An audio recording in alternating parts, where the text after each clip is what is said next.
Is inflation inevitable? Like, is one of the I mean, I talk to a lot of Bitcoiners, and they seem to think that it doesn't have to be like this. Basically, like that's the in to put it very very briefly, it's like, is it do we have to have inflation? Is that necessary? I mean, inflation, there's not just one entity that sets prices in the economy. Mm. Okay.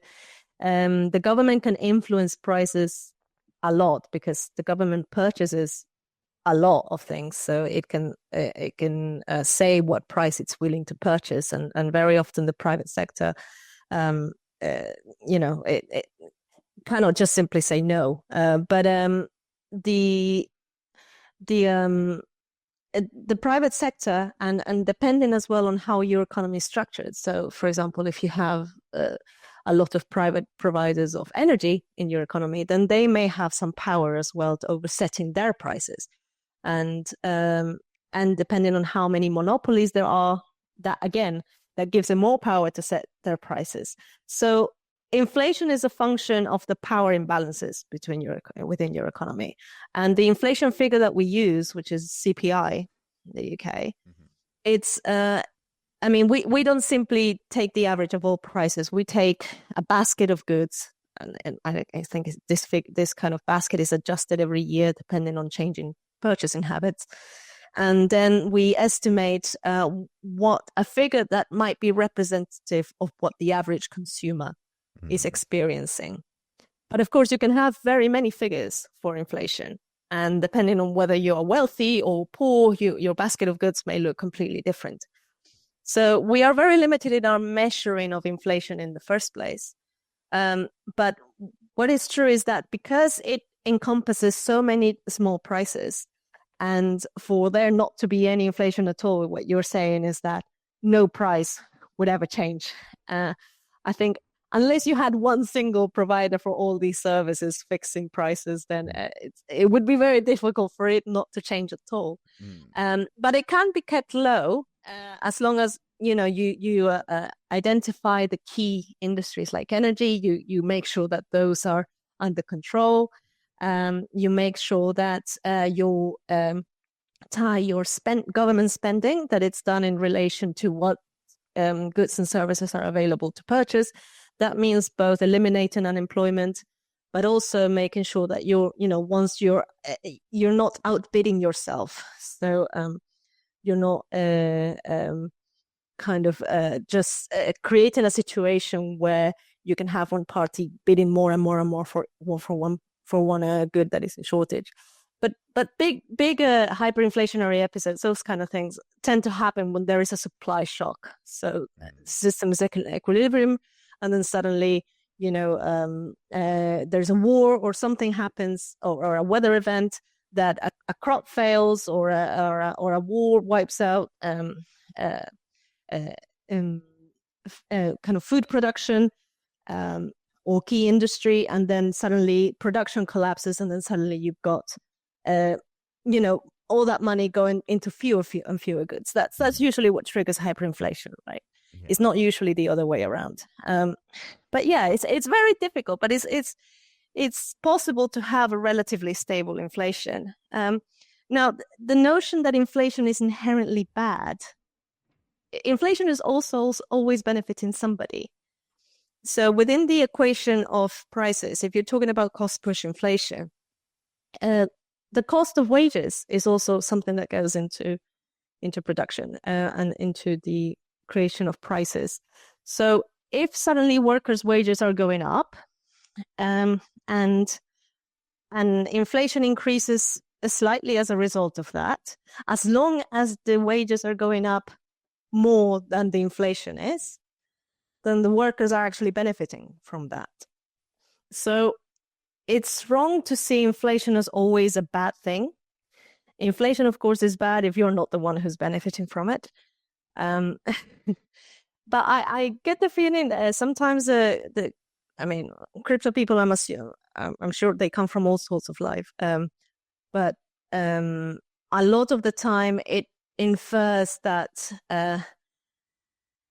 that money that they have in the bank should always kind of, it's almost like a belief that if you have, say, X pounds in the bank, if the bank, and you leave them there for, I don't know, for decades, then that money should be worth the same tomorrow as it's worth, in 3 decades as it's worth today. It's almost like a matter of principle to them that should be the case. Am I wrong to say that? I mean, I guess so. I think one of the arguments that they also make is that capitalism, or at least like progress within an economy, is meant to bring the price of things down. So, okay, whilst perhaps the value of money might slowly decrease over time, that the purchasing power should remain the same because goods should become cheaper as technology advances, essentially. So I think that their point is that it may not have like the exact same like value, but like its purchasing power should remain the same. I think that's more the point. So we're really talking about income here, because if the GDP is going up, then everybody should have an equal share of that increase in GDP, right? Yeah, in an ideal world, but yeah. Yeah. The issue is that for the last three or 4 decades now, wages have remained stagnant, if not falling a bit. Yeah, especially since 2008. Yeah, well, GDP keeps going up. How? Private debt. So growing population as well, I think, makes it look like we're growing the economy when we're not. I think. Yeah, maybe. But yeah, so I think they really have a beef with the same things that I have a beef about, but their approach to solving them are completely different. Yeah. So I don't have an issue with the money. I think the money is being because I see democracy allowing money being a way in which we can organize society to collective benefit. As I said, we can use the power of taxation and to direct resources to things that will benefit us all, like roads and houses and all these things. But the problem is that that deficit. So the deficits that we have been accumulating, that government debt that we have been accumulating, it's not been distributed equally across the population. It's been more and increasingly pooling up on the top 1%. And that causes problems because capitalism also needs demand to function, right? And the way that demand is being replaced is by private debt, but that's not a sustainable long-term strategy. And I think that we've come to the end. I thought we came to the end in 2008. I think I'm surprised that 17 years on now, we're still kind of not out of this issue of how do we have prosperity if we are relying entirely on credit, and and at what point we accept that the government has to have an active role in making sure that there's full employment, but that people have decent incomes, but also that there is no inequality that can cause those political issues. Yeah, I mean, so one of the things I wanted to ask about was the CPI, actually. Because if we look here, I found an article from the BBC. It's just showing inflation from 2016 through to December 2024. So 2016 is bit like I'm not sure how accurate this is, but it says inflation was almost at 0%.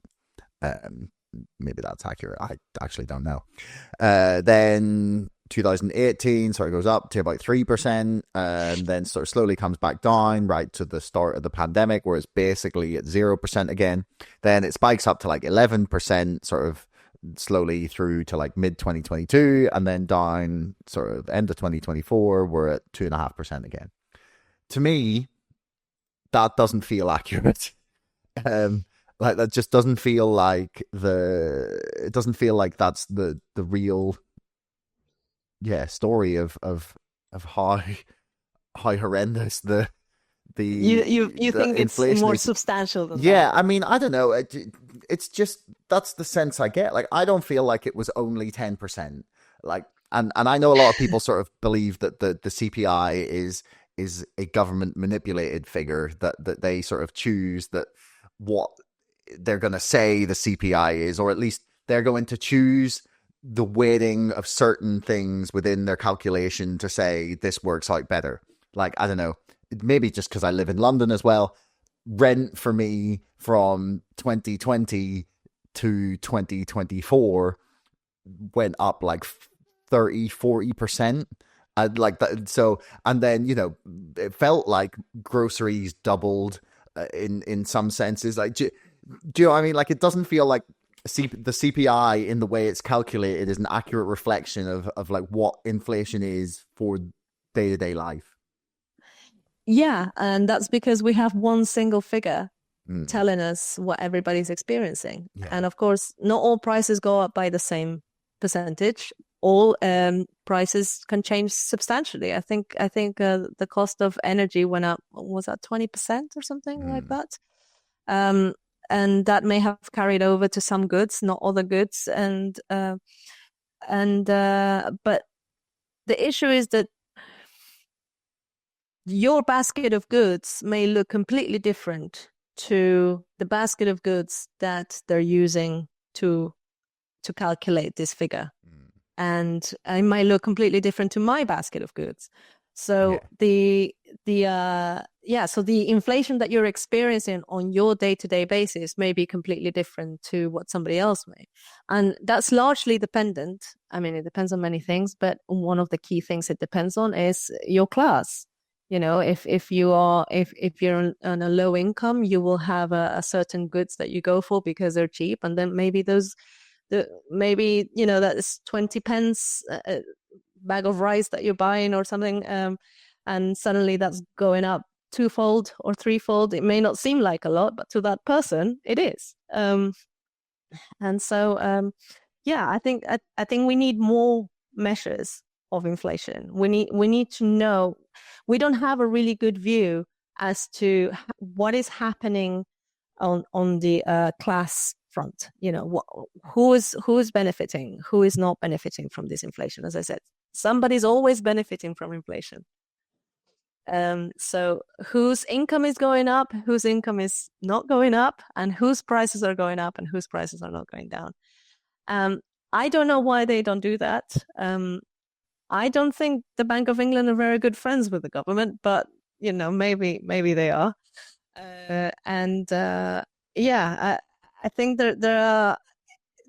they don't find it useful. I guess maybe because they have one single lever, right? They have the one single interest rate. They don't even have a collection of interest rates, just the one interest rate that they've got to use to sort out all the inflation. So if suddenly they had 3 different figures of inflation that were saying different things, how would you go about addressing it? Oh, yeah, you'd see scenes like that SpongeBob scene inside his brain where everyone's like, you're tearing files out of filing cabinets and everything's on fire, I think was probably happening. Hey everyone, thanks for making it right the way to the end of the podcast. I love that you tuned in this long. Do me a favor, hit subscribe, because 80% of you bastards are not subscribing, but you're watching my videos. See you next time.